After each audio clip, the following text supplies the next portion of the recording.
প্রিয় দর্শক বন্ধুরা, আজকে শেয়ার করছি অতি পুরনো আমার ঠাকুমা দিদিমার এক রেসিপি, কাতলা মাছের আদা জিরের ঝোল, যা ঠাকুমা দিদিমারা বানাতেন 100-150 বছর আগে। আমিও সেই পদ্ধতিতে এখনও বানাই এবং আজকেও বানাচ্ছি। এর জন্য কাতলা মাছ নিয়েছিলাম 600 গ্রাম, নুন হলুদ মেখে রেখেছিলাম।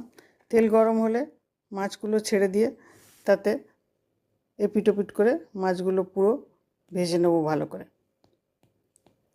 মাছ ভাজা হয়ে গেলে, দুপিট ভাজা হয়ে গেলে মাছ তুলে নেব। আপনি যদি কড়া ভাজা খেতে ভালোবাসেন তাহলে কড়া করে ভাজবেন, আর যদি নরম ভাজা খেতে ভালোবাসেন নরম করে ভাজবেন। সাধারণত টাটকা মাছ হলে একটু কম ভাজলেও চলে।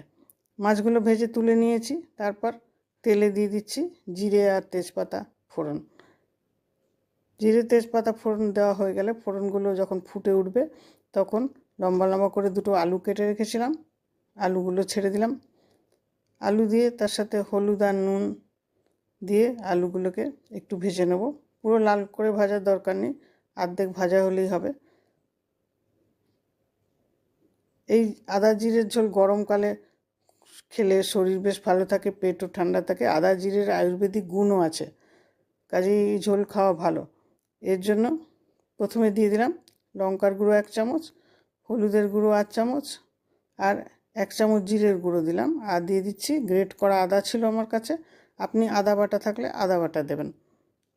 আদার বাটিটা ধুয়ে সামান্য একটু জল দিয়ে দেবো, দিয়ে আঁচটা কমিয়ে দিয়ে মশলাগুলো ভাজতে থাকবো। কম আঁচে একটু জল দিয়ে মশলাটা ভাজলে ভাজাটা ভালো হয় আর গন্ধও ভালো বেরো, পড়েও না। তারপরে দিয়ে দিচ্ছি টমেটো, একটা বড় টমেটো মিক্সিতে আধ পেশা করে রেখেছিলাম, সেইটা দিয়ে আবার ভাজতে থাকলাম। ঠাকুমা মায়েরা অবশ্য টমেটো মিক্সি তখনকার দিনে ছিলও না, টমেটোটা কেটে কুচি কুচি করে দিতেন। মশলাগুলো ভাজা হয়ে তেল বেরিয়ে এলে ঢেলে দিচ্ছি গরম জল, আর দিয়ে দেবো আন্দাজ মতো নুন, আর মাছগুলো একটা একটা করে আস্তে আস্তে ছেড়ে দিচ্ছি। মাছ দেওয়ার পর 3 থেকে 4 মিনিট ঢাকা দিয়ে সেদ্ধ করব। যদি আপনার এই রেসিপি পছন্দ হয় তাহলে অবশ্যই লাইক, শেয়ার আর কমেন্ট করবেন। শেষ পর্যন্ত সঙ্গে থাকার জন্য অনেক ধন্যবাদ। 3 থেকে 4 মিনিট ঢাকা দিয়ে সেদ্ধ করার পরেই ঝোল রেডি হয়ে যাবে। গরম ভাতের সাথে পরিবেশন করুন, গরম ভাতের সাথে অত্যন্ত ভালো লাগে এই ঝোল খেতে। আর যদি আপনি আর একটু ঘন ঝোল চান তাহলে দুটো আলু তুলে নিয়ে একটু ম্যাশ করে নিয়ে মিশিয়ে দেবেন।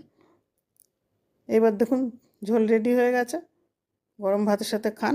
দেখার জন্য ধন্যবাদ।